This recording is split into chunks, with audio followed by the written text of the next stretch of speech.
lucu kalau sebuah pemerintah itu tidak ada oposisinya. Check and balance itu kan penting.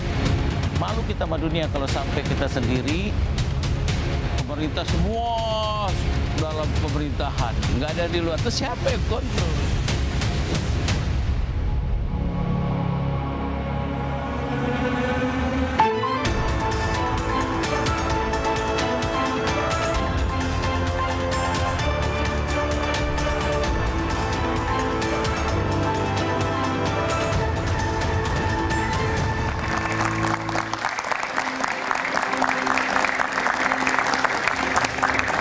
Selamat malam saudara, usai KPU mengumumkan pemenang Pilpres 2024, Presiden terpilih Prabowo Subianto mulai gencar merangkul partai yang berpotensi jadi oposisi. Pinangan masuk koalisi hingga tawaran kursi menteri kini membuat partai di luar koalisi Indonesia Maju mulai gamang menentukan pilihan jadi oposisi atau bergabung ke dalam koalisi. Koalisi gemuk tentu akan memuluskan dukungan di parlemen agar program pemerintahan mendatang berjalan lancar. Tapi bagaimana nasib demokrasi jika semua partai memilih jadi koalisi? Kita akan bahas bersama dengan sejumlah narasumber. Selamat malam dan selamat datang Pipin Sopian, politisi PKS. Assalamualaikum. Selamat malam dan selamat datang Habibur Rahman, politisi Partai Gerindra. Selamat malam dan selamat datang Deddy Sitorus, politisi PDI Perjuangan. Malam. Kita juga kehadiran panelis malam hari ini Adi Prayitno, Direktur Eksekutif Parameter Indonesia, dan teman-teman mahasiswa dari Politeknik APP Jakarta, UIN Syarif Hidayatullah Jakarta, dan Universitas Tarumanegara. Saudara, inilah Dua Arah, saya Liviana Charliza.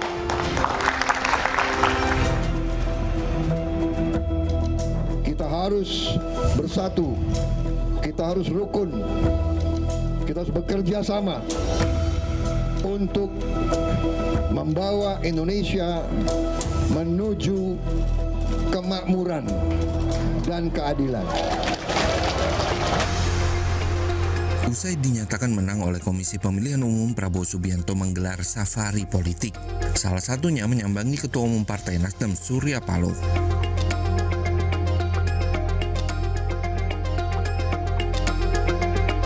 Tidak hanya Prabowo, Wakil Ketua Partai Gerindra Habibur Rahman juga gerilya mendekati Partai Keadilan Sejahtera. Mereka di luar pemerintahan betul, ya, mengkritik betul, tetapi mereka tidak mensabotase kebijakan-kebijakan pemerintah, tidak melakukan praktek politik asal beda, asal tentang, asal lawan, tidak begitu. PKS coba. Padahal godaan untuk itu ada aja. Kalau pengen cari gimmick misalnya, disabotase saja sejumlah rapat-rapat, ya, pengambilan keputusan-keputusan di DPR. Tapi mereka tidak mensabotase. Mereka menyatakan ketidaksetujuan, oke, tapi proses tetap berjalan. Itulah kedewasaan dan elegannya PKS.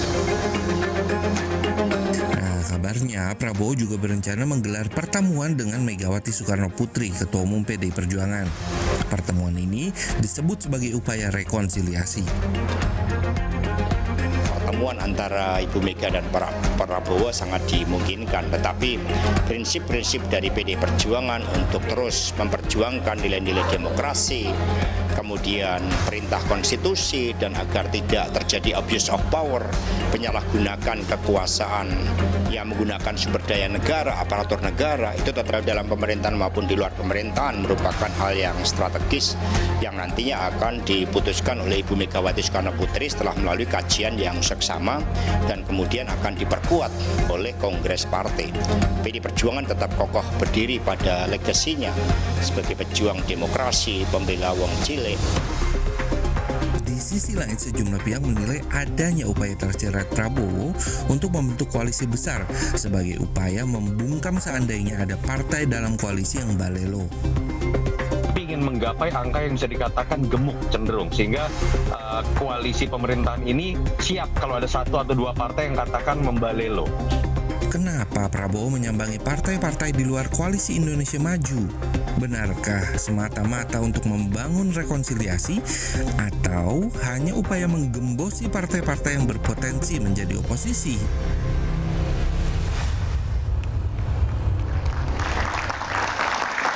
Baik, kita akan mulai Dua Arah pada malam hari ini. Saya ke Kang Pipin dulu. Jadi 10 tahun PKS jadi oposisi, sekarang PKS bakal gabung ke koalisi atau tetap jadi oposisi? Ya tergantung siapa yang menang.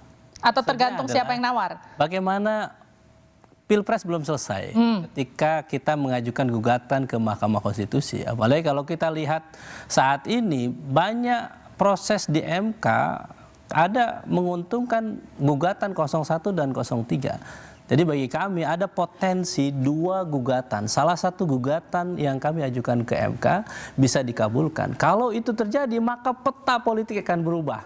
Mungkin kita belum bicara masalah koalisi. Tetapi untuk menjawab tadi pertanyaan Mbak Livi, maka kami harus sampaikan bahwa bagi PKS berada dalam atau di luar pemerintahan sama saja. Musyawarah Majelis Syuro beberapa pekan lalu sudah menyampaikan bahwa fokus kita memang ke MK dan mengajukan hak angket. Adapun kalau kita berkaca dari sebelumnya, tadi yang disampaikan oleh Habib Sekjen, bahwa ketika 10 tahun, kemudian 5 tahun yang lalu, kami memutuskan berada di luar pemerintahan. Kenapa itu dilakukan? Yang pertama karena kepantasan demokrasi.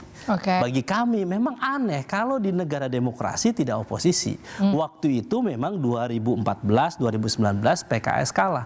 Maka kami secara sadar untuk berada di luar pemerintahan. Yang kedua, ini yang paling penting adalah kami ingin memberikan pembelajaran politik bagi rakyat Indonesia. Dalam kompetisi selalu ada kalah dan menang. Dan ketika kita kalah, maka sudah sewajarnya pilihan untuk menjadi oposisi itu dilakukan. Dan yang ketiga, yang tak kalah penting adalah kami ingin mengawal aspirasi rakyat. Ketika ada misalnya kita kalah, kemudian ada pemerintahan, maka terkadang pemerintahan itu terlalu dominan. Kebijakannya dirasa bahwa semuanya itu untuk kepentingan rakyat, tetapi banyak rakyat sebetulnya menolak kebijakan itu. Misal, contoh, kenaikan harga BBM, pembangunan IKN, Undang-Undang Cipta Kerja. Waktu itu banyak rakyat yang menolak kebijakan itu. Dan PKS sebagai oposisi tidak punya kerangkeng atau tersandra oleh kebijakan koalisi, bisa lantang untuk memperjuangkan aspirasi rakyat dengan menolak. Waktu itu kan yang memimpin Jokowi dengan partai mayoritasnya PDI Perjuangan, yang memang kalau saya bisa ngomong nggak cocok sama PKS. Tapi kalau sekarang yang mimpin nih kalau jadi kan Pak Prabowo, yang orang 2 periode pencalonan Pilpres 2014-2019 diusung PKS. Ya, tentu itu menjadi salah satu pertimbangan nanti ya. Saya kira setelah keputusan MK akan menjadi pertimbangan juga.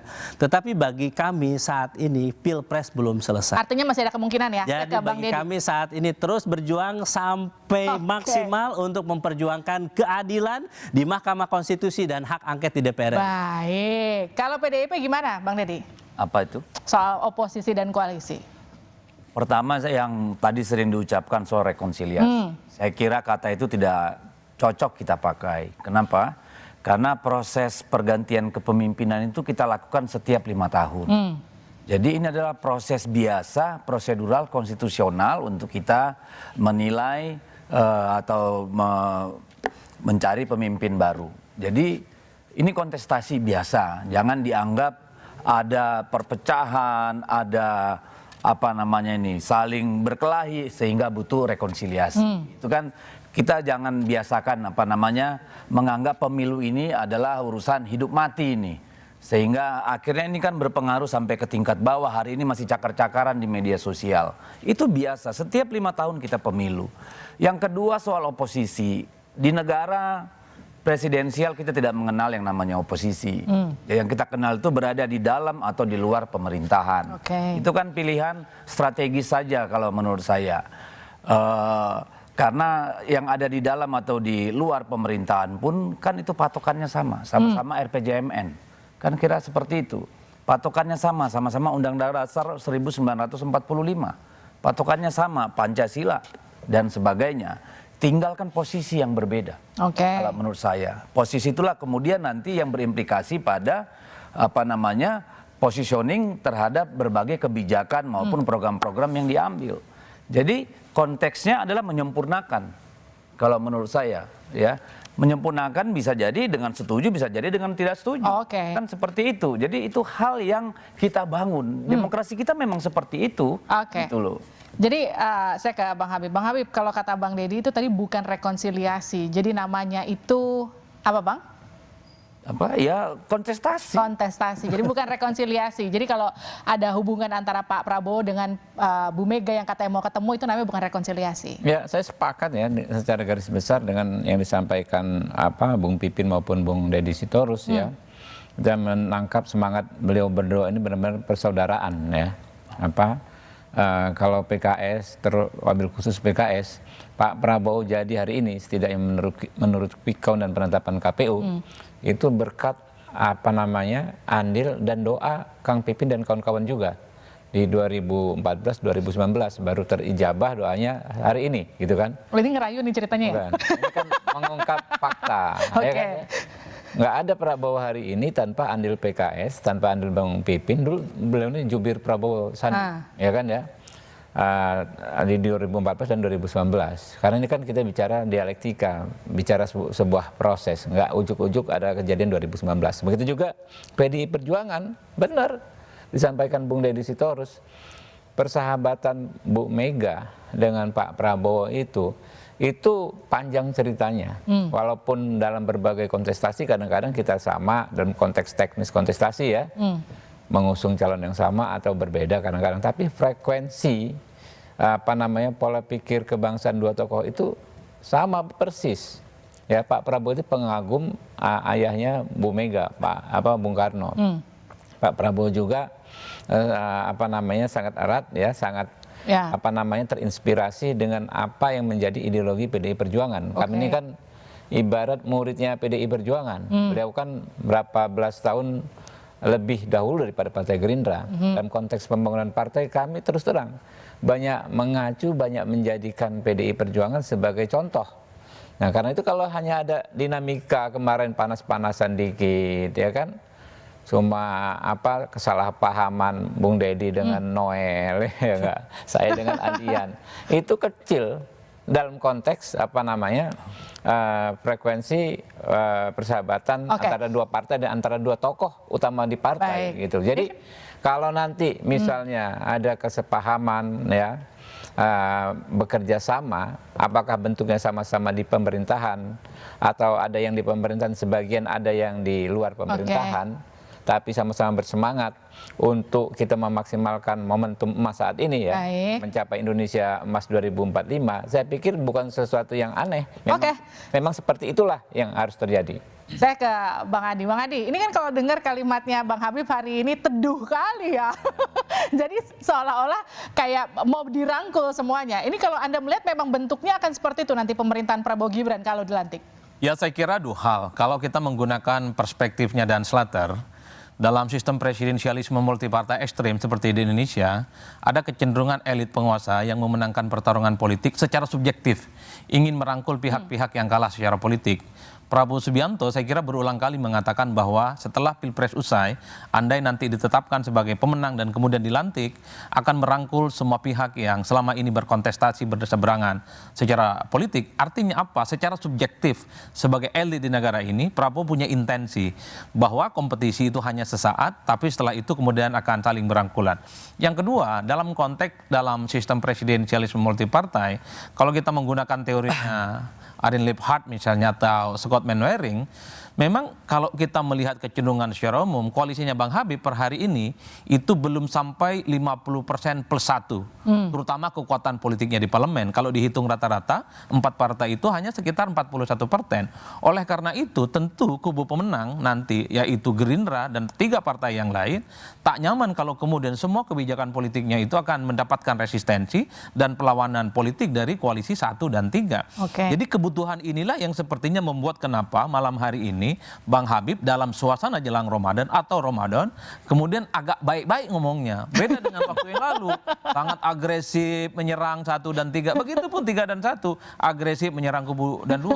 Ada kecenderungan bahwa sebenarnya sebagai pemenang ini tidak bisa kemudian mengintensi bahwa hitam putih, kalah itu harus oposisi, menang itu harus jadi penguasa. Ini yang tidak akan mungkin terjadi dalam kita. Oleh karena itu kalau kita membaca statement-statement elit-elit Gerindra, ada kecenderungan memang untuk merangkul pihak-pihak yang kalah. Dan pada saat yang bersamaan ya, saya belum mendengarkan statement yang tegas, khususnya dari PKS.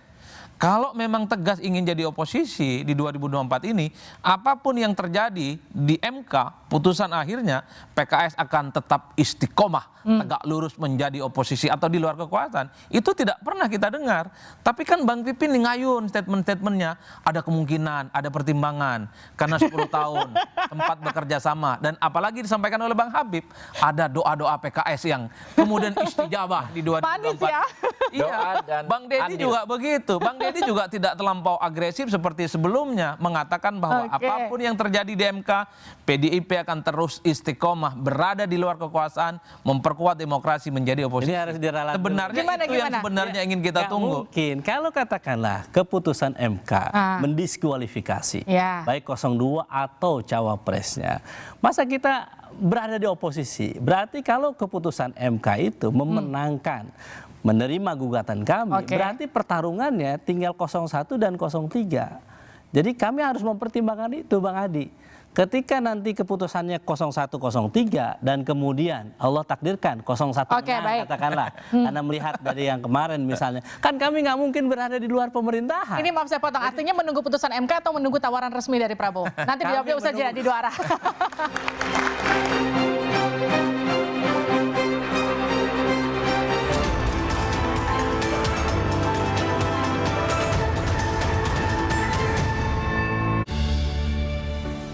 Presiden terpilih Prabowo Subianto akan mulai gencar rangkul semua partai. Pinangan masuk koalisi, bagi-bagi kursi menteri, hingga buat pemerintahan mendatang minim oposisi santer terdengar. Bagaimana nasib demokrasi jika semua partai jadi koalisi? Simak pembahasannya dalam Dua Arah. Gembosi oposisi atas nama rekonsiliasi, Jumat 5 April pukul 8:30 malam di Kompas TV. Presiden terpilih Prabowo Subianto akan mulai gencar rangkul semua partai. Pinangan masuk koalisi, bagi-bagi kursi menteri, hingga buat pemerintahan mendatang minim oposisi santer terdengar. Bagaimana nasib demokrasi jika semua partai jadi koalisi? Simak pembahasannya dalam Dua Arah. Gembosi oposisi atas nama rekonsiliasi, Jumat 5 April pukul 8:30 malam di Kompas TV. Presiden terpilih Prabowo Subianto akan mulai gencar rangkul semua partai. Pinangan masuk koalisi, bagi-bagi kursi menteri, hingga buat pemerintahan mendatang minim oposisi santer terdengar. Bagaimana nasib demokrasi jika semua partai jadi koalisi? Simak pembahasannya dalam Dua Arah. Gembosi oposisi atas nama rekonsiliasi, Jumat 5 April pukul 8:30 malam di Kompas TV. Presiden terpilih Prabowo Subianto akan mulai gencar rangkul semua partai. Pinangan masuk koalisi, bagi-bagi kursi menteri, hingga buat pemerintahan mendatang minim oposisi santer terdengar. Bagaimana nasib demokrasi jika semua partai jadi koalisi? Simak pembahasannya dalam Dua Arah. Gembosi oposisi atas nama rekonsiliasi, Jumat 5 April pukul 8:30 malam di Kompas TV. Presiden terpilih Prabowo Subianto akan mulai gencar rangkul semua partai. Pinangan masuk koalisi, bagi-bagi kursi menteri, hingga buat pemerintahan mendatang minim oposisi santer terdengar. Bagaimana nasib demokrasi jika semua partai jadi koalisi? Simak pembahasannya dalam Dua Arah. Gembosi oposisi atas nama rekonsiliasi, Jumat 5 April pukul 8:30 malam di Kompas TV. Presiden terpilih Prabowo Subianto akan mulai gencar rangkul semua partai. Pinangan masuk koalisi, bagi-bagi kursi menteri, hingga buat pemerintahan mendatang minim oposisi santer terdengar. Bagaimana nasib demokrasi jika semua partai jadi koalisi? Simak pembahasannya dalam Dua Arah. Gembosi oposisi atas nama rekonsiliasi, Jumat 5 April pukul 8:30 malam di Kompas TV. Presiden terpilih Prabowo Subianto akan mulai gencar rangkul semua partai. Pinangan masuk koalisi, bagi-bagi kursi menteri, hingga buat pemerintahan mendatang minim oposisi santer terdengar. Bagaimana nasib demokrasi jika semua partai jadi koalisi? Simak pembahasannya dalam Dua Arah. Gembosi oposisi atas nama rekonsiliasi, Jumat 5 April pukul 8:30 malam di Kompas TV. Presiden terpilih Prabowo gampang. Jadi pertanyaannya benar nungguin MK atau nungguin pinangan resmi Pak Prabowo? Nunggu keputusan MK. Jadi bagi kami keputusan MK ini adalah keputusan yang sangat penting untuk melihat apakah Pilpres ini gugatan kami diterima atau ditolak. Oke. Baru setelah itu kami akan memutuskan bagaimana langkah politik selanjutnya 5 tahun ke depan. Baik. PKS. Saya ke Bang Deddy. Kalau Bang Deddy ini sebenarnya PDIP ini masih strict akan ada di oposisi ataukah sebetulnya masih menunggu pertemuan antara Pak Prabowo dan Bu Mega, hasilnya nanti akan seperti apa? Tapi sebelum dijawab, saya akan putarkan dulu SOT-nya. Insya Allah. Memang sudah ada rencana untuk bertemu dengan Pak Prabowo? Insya Allah. Ada komunikasi? Bukanlah hal yang mustahil ya beliau berdua bertemu dalam waktu dekat, mengingat hubungan keduanya sangat amat baik. Ya. Jadi gimana Bang Deddy? Ya, saya kira PDI Perjuangan menganggap bahwa tahapan pemilu belum selesai.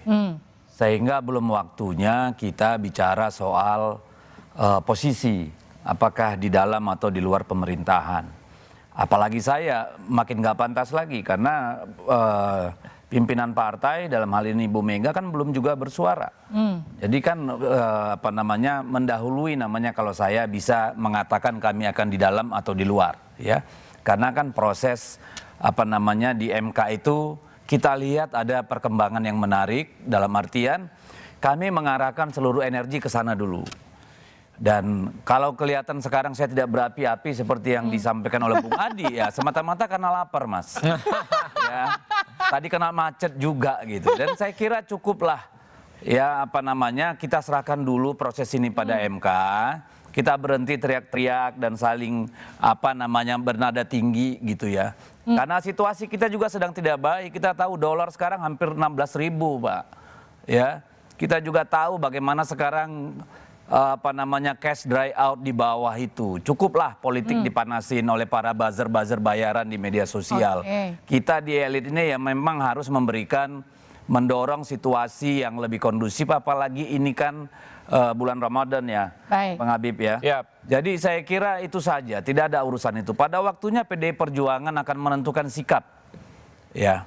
Dan artinya masih menunggu pertemuan Bu Mega dan Pak Prabowo ya? Tadi makanya dari awal fundamentalnya saya katakan bahwa 5 tahunan itu adalah agenda konstitusional yang rutin kita ambil. PDI Perjuangan pernah di dalam pemerintahan bahkan menjadi pemerintah. PDI Perjuangan pernah 10 tahun di dalam pemerintahan tapi nggak berkuasa kan begitu nih. Kita juga pernah di luar pemerintahan selama Pak SBY. Genetika PD Perjuangan bisa dilihat, rekam jejak sejarah bisa dilihat, tetapi untuk berbicara soal masa depan sabar Bang Adi. Sabar, oke. Sabar, ada waktunya. Saya ke Bang Habib deh. Bang Habib, kalau tadi kan kata Bang Adi gini, ini karena di parlemen kalau nanti dilantik kursinya masih kurang 50+1 untuk menguasai parlemen. Jadi itu yang membuat akhirnya koalisi Prabowo Gibran ini berusaha untuk merangkul semua. Benar nggak, Habib? Ya mungkin saja ya, masuk akal juga apa yang disampaikan oleh Pak Adi Praitno, tapi ada sesuatu yang lebih besar ya. Ada sesuatu yang lebih ideologis, ada yang sesuatu yang lebih prinsip yang memang menjadi semangat Pak Prabowo dan Koalisi Indonesia Maju sejak awal, bahwa kami ini kan ingin merangkul, bahwa ini kita negara besar ya. Kalau misalnya toh banyak partai-partai yang bergabung dalam pemerintahan mendatang, kami tidak membahasakannya sebagai koalisi gemuk. Terminologinya koalisi besar, sesuai dengan negara kita yang besar, sesuai dengan target-target kita yang besar, sesuai dengan persoalan yang ada di depan mata kita yang besar. Ya makanya kita melibatkan sebanyak mungkin elemen bangsa ini. Tapi kalau dipertanyakan, koalisi besar, apa kabar dengan demokrasi kita nanti? Ya, makanya praktek-praktek di negara lain ya belum tentu sama plek-ketiplek bisa kita jangkaukan di Indonesia. Misal model di Amerika 50-50 lah ya, 50% di kekuasaan, 50% di luar, saling kritik. Tapi ada praktik juga di negara lain yang single party ya, kayak di Singapura, kayak di China, mungkin juga di Rusia. kita harus yang mana? Ke kanan atau ke kiri? Kita nggak harus ke kanan atau ke kiri. Kita bisa rumuskan model demokrasi kita sendiri. Kita ini kan sebagai bangsa terus berproses. Memang dalam membangun sistem kita juga mengabsorb, kita mengambil dari luar. Tetapi yang bisa menentukan yang mana yang ideal itu diri kita sendiri. Ini saya tanyakan ke Bang Adi. Bang Adi, yang menentukan yang ideal itu kita sendiri, itu versinya Bang Habib. Tapi yang jadi pertanyaan gini tadi kan, apa kabar demokrasi kita kalau semuanya nanti akan gabung ke koalisian pemerintah? Ya saya kira memang bisa dipastikan check and balances itu runtuh lah ya. Kalau tidak mau disebut runtuh ya ambruk total sebenarnya. Karena sebenarnya dalam sistem presidensial sekalipun, ya tentu keseimbangan-keseimbangan yang dimunculkan dari partai politik, terutama non-koalisional pemenang itu dibutuhkan, Silvia. Itu artinya apa? Ini tentu untuk menghindari eksekutif heavy, di mana kekuasaan eksekutif itu cukup luar biasa, sehingga kebijakan-kebijakan politik yang selama ini tidak berpihak kepada rakyat, itu ada yang kemudian menyampaikan protes, aspirasi. Karena kalau itu tidak muncul, maka kawan-kawan mahasiswa seperti inilah yang akan luber ke jalanan, melakukan resistensi dan perlawanan di luar ekstra parlementer. Ini yang dikhawatirkan. Oleh karena itu, saya selalu mengatakan, saya selalu berharap bahwa Bang Habib kalau memang benar nanti adalah sebagai pemenang di pemilu, nggak perlu ngajak yang lain, ngapain? Supaya pemilu itu ada gunanya. Yang kalah itu biarkan berada di luar kekuasaan, berjalan di tempat yang sunyi, yang menang nikmati seindah-indahnya.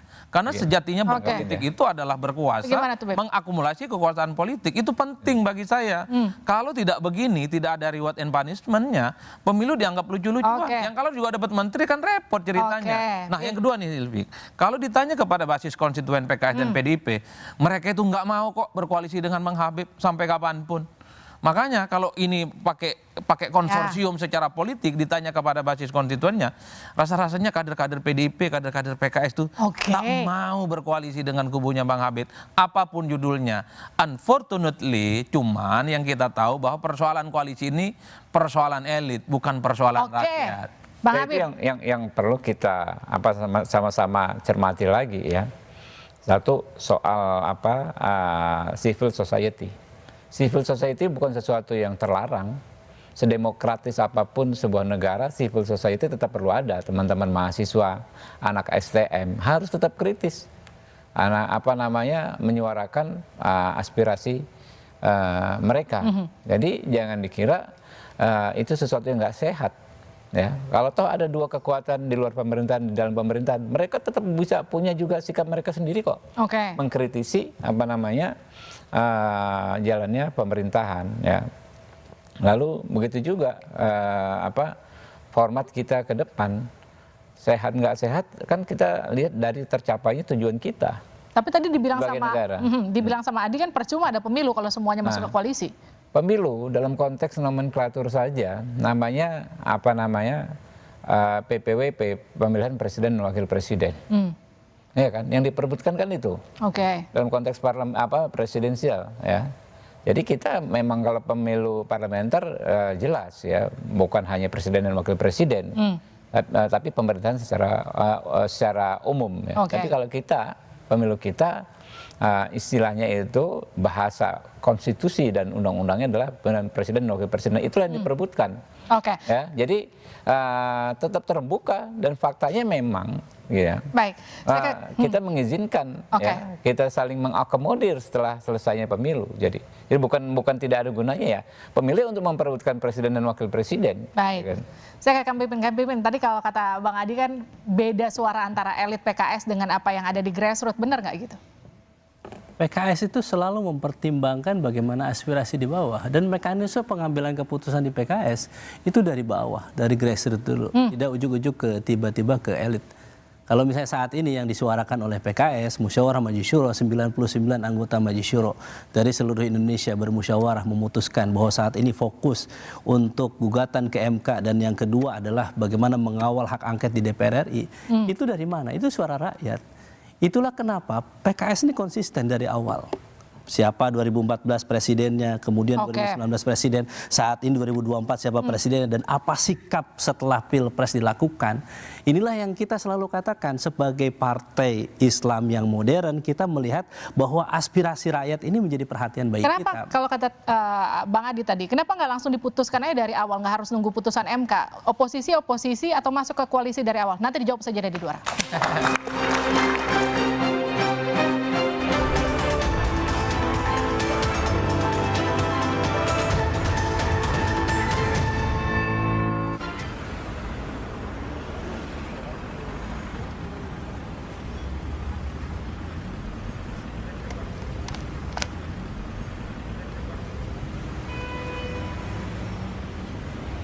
Para agen, sampaikan pesan, teman terpercaya.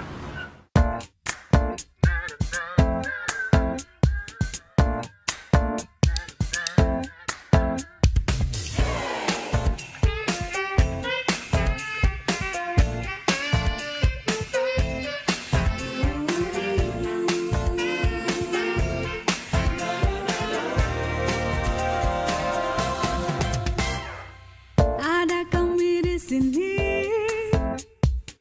media masa kini. Independensi adalah kunci terpercaya menginformasi. Berita bohong, palsu dan ilusi Pasti tak ada di sini. Kompas TV, teman terpercaya. Independen, sampaikan berita. Menggali informasi terkini. Temani hari-hari. Kompas TV, teman terpercaya. Independen, sampaikan berita. Memberikan yang terbaik. Menjadi semangat kami.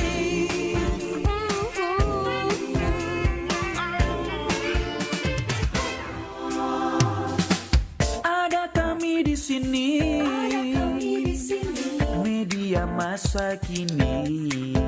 Berita aktual hingga komedi, tak perlu susah kau cari-cari. Pagi hingga malam dan dini hari, menghadirkan fakta terkini. Kompas TV, teman terpercaya. Independen, sampaikan berita. Menggali informasi terkini. Hari-hari.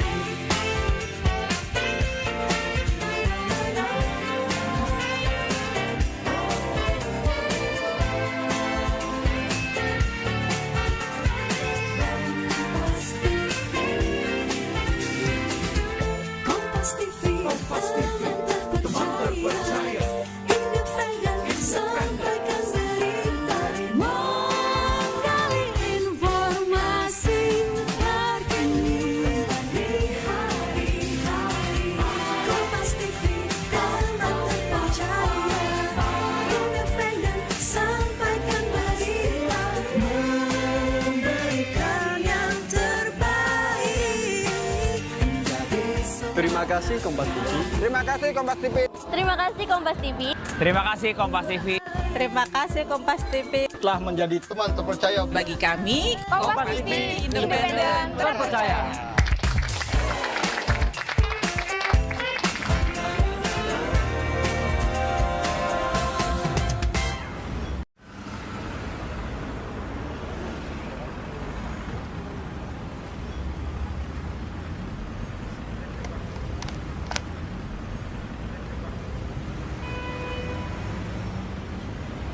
Para agen, sampaikan pesan, teman terpercaya.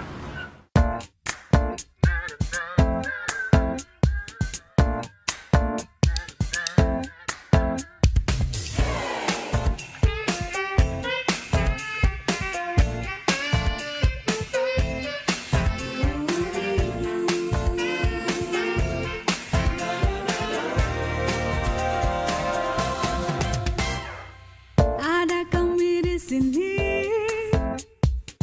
media masa adalah kunci terpercaya menginformasi. Berita bohong, palsu dan ilusi Pasti tak ada di sini. Kompas TV, teman terpercaya, independen, sampaikan berita. Menggali informasi terkini. Temani hari-hari. Kompas TV, teman terpercaya, independen, sampaikan berita. Memberikan yang terbaik. Menjadi semangat kami.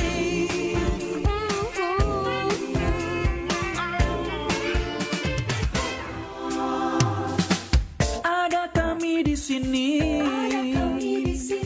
Media masa kini.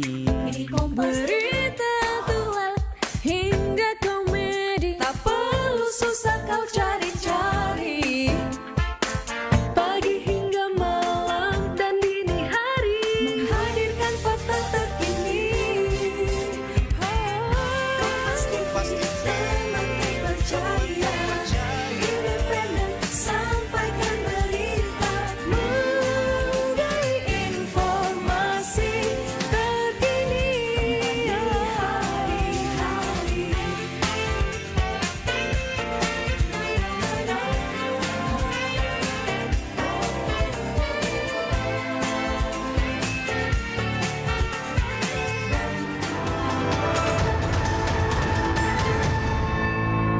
Kontribusi Golkar ke Pak Prabowo, karena kita 15 dari 58%, maka kita kontribusi 25% Pak Prabowo. Jadi kalau 25%, kalau bagi-bagi ya banyak-banyak sedikit boleh lah. Kalau yang kita sebut 5 itu minimalis. Jadi nanti Pak Zulkifli Hasan dan Pak Hatta akan mungkin kaget, ya kan, dalam menyusun atau mengajukan mungkin yang diminta X, mungkin yang dikasih bisa lebih dari X. Saya sendiri memang pernah diminta oleh beliau untuk mempersiapkan kader-kader terbaik Partai Demokrat untuk membantu beliau di kabinet. Kita lanjut dua arah. Gimana Bang? Udah mulai atur-atur kursi menteri ya Bang? Ya, saya pikir persoalan komposisi kabinet, struktur kabinet, ya tentu sudah mulai dibicarakan oleh Pak Prabowo dan sahabat-sahabatnya, ketua-ketua umum partai politik, ya. Tapi fixnya mungkin nanti ya pelan-pelan setelah MK ini selesai dulu, ya sudah mulai situasi tenang, barulah bisa kita lihat secara teknis ya. Karena kan tentu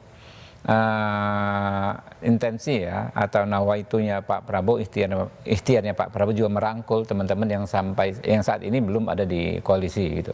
Oke, saya ke Bang Adi. Bang Adi, kalau tadi kita lihat SOT-nya kan belum apa-apa, partai-partai udah pada mention nih yang ada di dalam. Mereka kenapa sebenarnya ketakutan kalau partai yang di luar itu masuk ke koalisi jatah kursinya kurang? Ya saya kira memang koalisi mayoritas atau koalisi gemuk yang diinginkan oleh Bang Habib misalnya, ini kan akan mengganggu ritme komposisi postur kabinet yang akan didapatkan oleh paslon-paslon pendukungnya Prabowo dan Gibran. Karena apapun sedikit banyak itu akan mengurangi jatah komposisi mereka dengan mengakomodasi pihak-pihak yang lain. Kalau saya selalu mengatakan Golkar, kemudian PAN dan Demokrat, mintalah menteri yang sebanyak-banyaknya. Jangan keburu mikir yang lain yang memang tidak pernah punya investasi kemenangan di Pilpres. Jangan sibuk mikirin yang kalah, pikirkan dulu yang ada di dalam. Baru kemudian bicara tentang kira-kira apa komposisi di dalam. Jadi pernyataan Golkar, kemudian PAN dan Demokrat sebenarnya sebagai salah satu bentuk todongan politik kepada kubu Prabowo dan Gibran, bahwa mereka sebagai partai pengusung ya jatah kursinya, portofolio politik yang mereka inginkan harus sesuai dengan proposal perjanjian di awal. Karena bagi mereka sudah tak punya jagoan di Pilpres, sudah tak punya jagoan wakil presiden, satu-satunya untuk mengakumulasi kekuatan politik mereka adalah dengan mendapatkan jumlah menteri yang mereka inginkan secara maksimal. Nggak ada pilihan. Itulah yang kemudian sebenarnya mengkonfirmasi bahwa secara alamiah partai-partai pendukung nomor 2, kalau ada partai lain di luar mereka nggak happy. Bagaimana mungkin happy? Selain ideologinya beda, selain proposalnya beda, kepentingannya juga beda. Ini ibarat orang mau tidur dalam satu kamar, kamarnya terbatas, tapi ingin menampung banyak orang. Penuh sesak, yang itu saya sebut secara alamiah itu nggak kondusif secara psikologi politik. Jadi kalau Golkar kemudian menyebut 5 menteri, kemudian Demokrat dan PAN juga memperkuat barisan politik mereka, sebagai bentuk bahwa mereka gelisah juga, takut-takut jatah dan portofolio keinginan menteri mereka kemudian akan didistribusikan kepada partai-partai di luar kubu nomor 2. Kan ini alamiah saja dalam politik. Artinya apa? Sebagai partai pengusung nomor 2, wajar dong kalau minta menteri, kalau minta jatah banyak. Yang nggak wajar itu yang ditawarkan mereka yang juga kalah. Yang nggak wajar itu yang kalah pun juga diajak. Ini agak aneh memang dalam politik kita.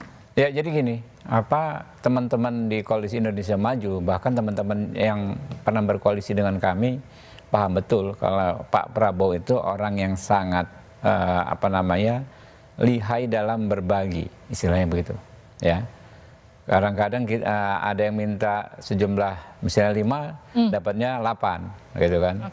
Banyak sekali seperti itu. Dan ini testimoni disampaikan oleh teman-teman sendiri, baik politisi maupun sejak Pak Prabowo ada di militer ya, dunia militer.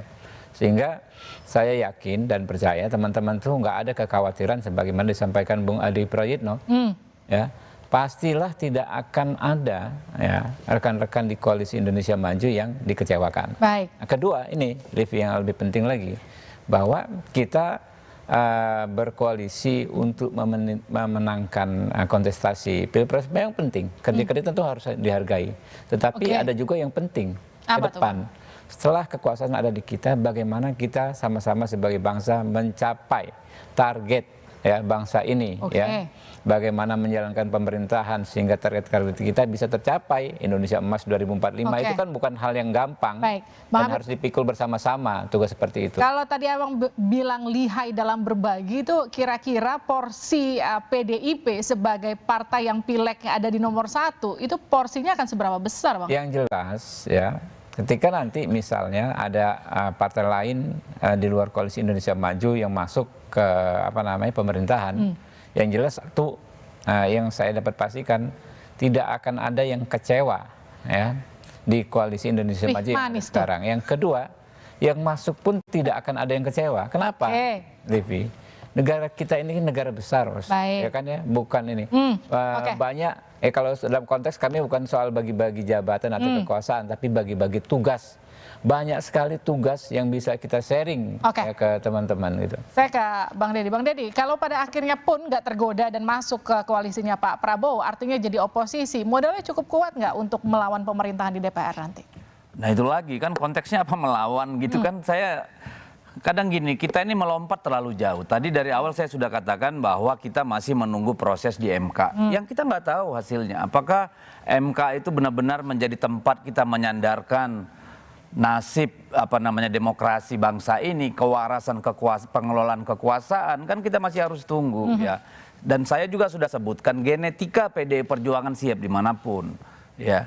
Dan kalau saya pribadi berpendapat, negara di dunia ini yang semua partai masuk dalam pemerintahan itu cuma ada di negara otoriter maupun negara komunis.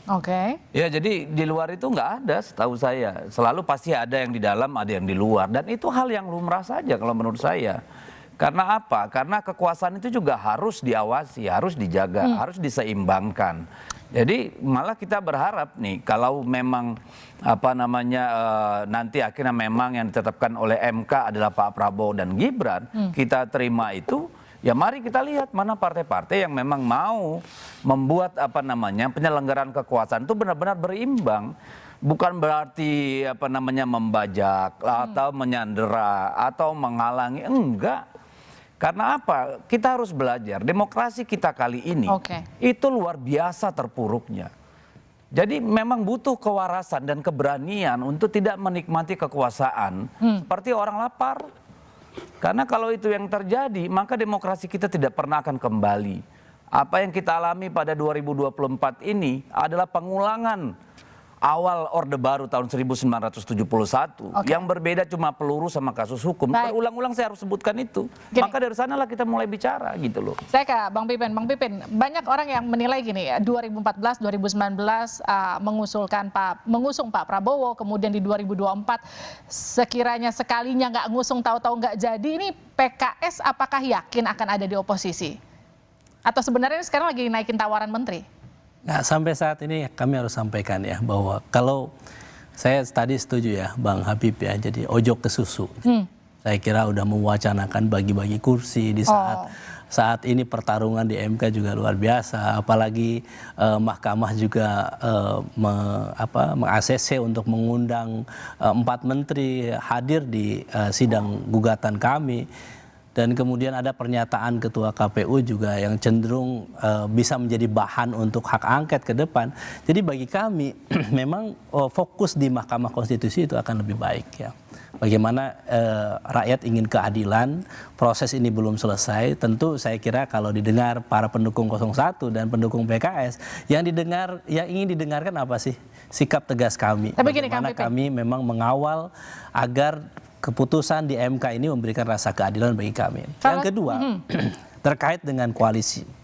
Ya secara rasional memang kalau kita melihat 2014, 2019 kami memang mendukung Pak Prabowo waktu itu.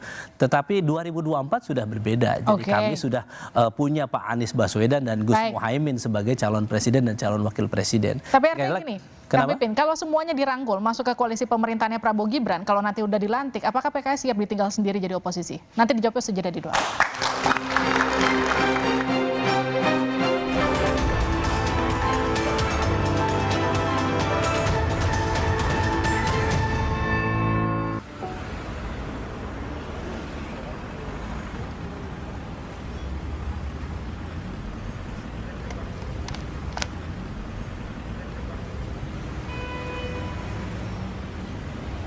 Para agent, sampaikan pesan teman terpercaya.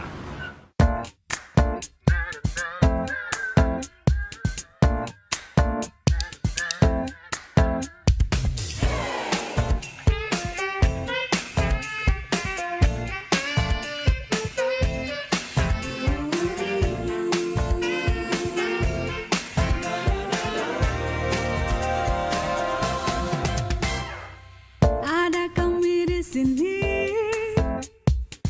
media masa kini. Independensi adalah kunci terpercaya menginformasi. Berita bohong, palsu dan ilusi Pasti tak ada di sini. Kompas TV, teman terpercaya. Independen, sampaikan berita. Menggali informasi terkini. Temani hari-hari. Kompas TV, teman terpercaya. Independen, sampaikan berita. Memberikan yang terbaik. Menjadi semangat kami.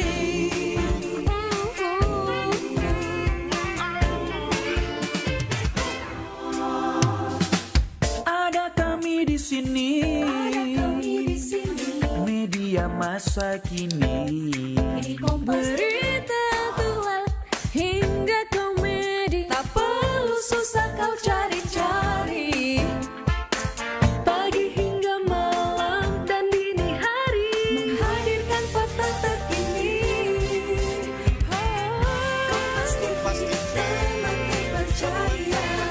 Independen, sampaikan berita.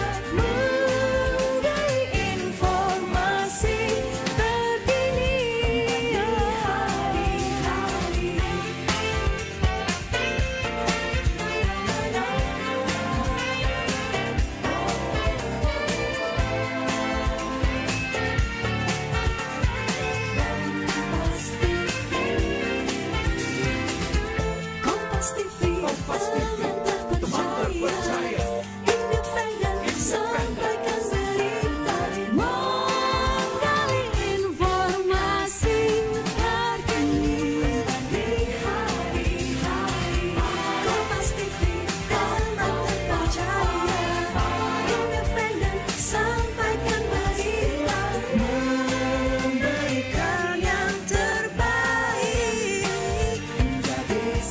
kasih Kompas TV.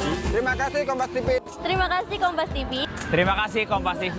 Terima kasih Kompas TV. Telah menjadi teman terpercaya Bagi kami, Kompas TV independen terpercaya.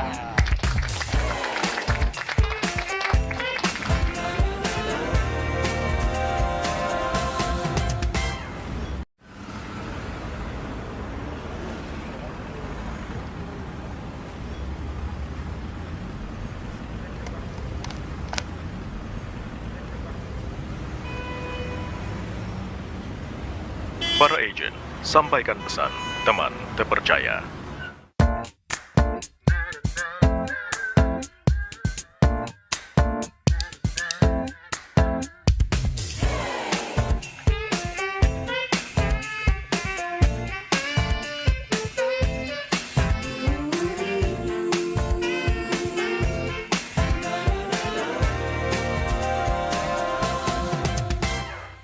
Ada kami di sini, media masa kini. Independensi adalah kunci terpercaya menginformasi. Berita bohong, palsu dan ilusi.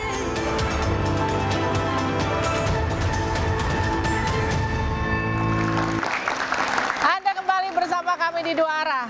Saya langsung ke Kang Pipin. Kang Pipin, jadi kalau semua partai akhirnya berkoalisi sama Prabowo Gibran, PKS yakin siap ditinggal sendiri? 2014 dan 2019 sudah membuktikan bahwa PKS meskipun sendiri terakhir kan 2019 ketika Gerindra gabung ke pemerintahan Pak Jokowi, kemudian Demokrat juga gabung ke pemerintahan Jokowi, sampai hari ini kami konsisten berada di luar pemerintahan. Jadi bagi kami berada di luar atau di dalam tentu akan dilihat maslahat dan madorotnya, mana yang lebih besar di situ. Yang kedua, kita akan dengarkan bagaimana aspirasi kader, pengurus dan konstituen PKS. Yang ketiga, tentu tadi kami sampaikan kepantasan demokrasi yang kita lihat, konsekuensi kalau kalah menang dan sebagainya. Tetapi kami harus sampaikan itu adalah domainnya Musyawarah Majelis Syuro yang akan bersidang mungkin setelah keputusan MK nanti. Dan sekali lagi kami sangat menghormati siapapun yang mengajak dan sebagainya, kami tentu akan tegak lurus dengan keputusan Musyawarah Majelis Syuro. Oke, saya ke Bang Deddy. Bang Deddy, bagaimana memastikan check and balance nanti kalau misalnya pada akhirnya PDIP ada di luar dan semua partai masuk ke koalisi? Ya, mungkin itu fase yang harus kita lalui sebagai bangsa. Hari ini tidak banyak orang yang teriak tentang betapa kacaunya kemarin pemilu kita. Kekuasaannya, saya tidak bicara kontestan. Kita melihat bagaimana kekuasaan dimanipulasi sedemikian rupa. Apa jaminan? Ya, kalau saya kira ini memang waktunya untuk bangsa ini cuci darah. Karena apa? Karena kekuasaan kali ini betul-betul sangat membawa mundur demokrasi kita. Ini bukan soal siapa yang menang. Kami lebih pada kualitas demokrasinya, pada bagaimana kekuasaan itu menjaga kewarasannya, bagaimana instrumen-instrumen negara itu berjalan pada ranahnya. Itu yang menjadi concern kami. Bukan soal siapa yang menang, siapa yang kalah. Tapi kalau sekali lagi, kalau soal berada di dalam atau di luar pemerintahan, kami siap di mana saja. Oke. Dan saya berulang-ulang akan katakan genetika PDI Perjuangan itu adalah memang genetika yang bersama-sama dengan rakyat. Itulah kenapa dari dulu kita selalu mendengarkan aspirasi rakyat. 2014 Pak Jokowi itu adalah aspirasi rakyat. 2012 dia gubernur itu aspirasi rakyat. Terus sampai Pak Ganjar Pranowo. Dan kita konsisten di situ. Bahkan ada untungnya ketika PDI Perjuangan ada di luar di luar pemerintahan. Karena apa? Akhirnya konsolidasi kita, kaderisasi kita bisa menjadi lebih masif. Justru kemarin misalnya ini pendapat saya pribadi ya, karena DPP belum memutuskan. Berada di dalam pemerintahan justru membuat kita sering harus mengkhianati ideologi kita. Ambil contoh Undang-Undang Omnibus Law. Itu di dalam menimbulkan perpecahan, bukan perpecahan, tapi adu pendapat yang cukup tajam di kita. Karena Omnibus Law itu benar-benar sebenarnya berpihak kepada investasi dan pengusaha. Demikian juga Undang-Undang Minerba yang lain. Proyek-proyek yang sebenarnya terlalu ambisius dan tidak tepat waktunya. Hal-hal seperti ini kan kadang-kadang jadi pembelajaran pada kita. Jadi nanti silakan pimpinan partai, nanti tentu ada proses dari bawah, dari anak ranting, kemudian sampai di kecamatan, kabupaten, provinsi, sampai di tingkat nasional kita akan bicarakan itu. Dan itu akan menjadi bahan bagi Ibu Megawati sebagai yang diberikan hak prerogatif oleh para peserta kongres untuk memutuskan kemana arah partai itu. Jadi kita sabar dulu, jangan desak kita juga sekarang harus bicara itu karena tahapan pemilu belum selesai. Oke, Bang Habib, kalau tadi kata Bang Deddy sabar dulu, yang jadi pertanyaan gini, seberapa butuh emang sebetulnya koalisi Prabowo Gibran untuk merangkul koalisi-koalisi di luar Indonesia Maju? Ya, kan tadi saya bilang itu kan persoalan prinsip dan ideologis, bahwa kita memang perlu kebersamaan ya, mencapai tujuan besar kita bersama. Tapi itu kan opsi, ya opsi tentu kita tidak akan menjadikan sebuah paksaan ke rekan-rekan. Rekan-rekan kan punya dinamika juga di internal institusi masing-masing. Ya, apakah secara teknis bisa bergabung dalam pemerintahan itu alhamdulillah banget. Tetapi kalau tidak bisa, ya kan, tentu bisa menyampaikan prinsip dan check and balance ya di luar pemerintahan, tapi tetap dengan semangat ya, seperti disampaikan Pak Hasto. Saya terngiang-ngiang sekali ya, di luar pemerintahan pun tetap kalau ada kebijakan yang baik tetap harus disupport. Nah itu kan yang ideal, sampai seperti yang dipraktekkan PKS selama ini juga, gitu kan ya. Kita nggak bisa juga paksa misalnya teman-teman PKS harus dalam pemerintahan, tapi ketika beliau ya mereka di luar pemerintahan maksimal juga ya menjadi oposisi yang supporting ya, oposisi yang tidak asal beda, oposisi yang tidak asal tolak. Tapi saya mau ngomong ya satu hal terkait tadi relasi antara elit dengan grassroots ya. Elit ini kan mestinya pelopor, mestinya kan vanguard karena dia pasti lebih paham detail pentingnya persatuan, pentingnya kebersamaan ini ya kan ya. Kalau rakyat kan tentu masih ada soal emosi sana sini, sehingga kan sampai sekarang elit kita sudah banyak komunikasi baik di level grassroots, masih cakar-cakaran. Nah kita kan bisa juga berkomunikasi dengan grassroots masing-masing sambil kita mengedukasi ya, bahwa kita perlu format yang ideal ya. Bagaimana persatuan, kebersamaan itu didorong supaya kita lebih produktif sebagai bangsa. Kita butuh format yang ideal. Nah, format ideal koalisi pemerintah itu sebaiknya seperti apa, Bang Adi? Yang ideal tentu yang kalah dalam pemilu dia tidak diajak dalam koalisi. Dia menjadi check and balances dan atau tidak masuk ya kan, jangan pilihannya cuma diajak dong. Betul, itu yang menurut saya tidak masuk atau di luar, kan itu opsi yang sebenarnya ideal. Ada reward and punishment.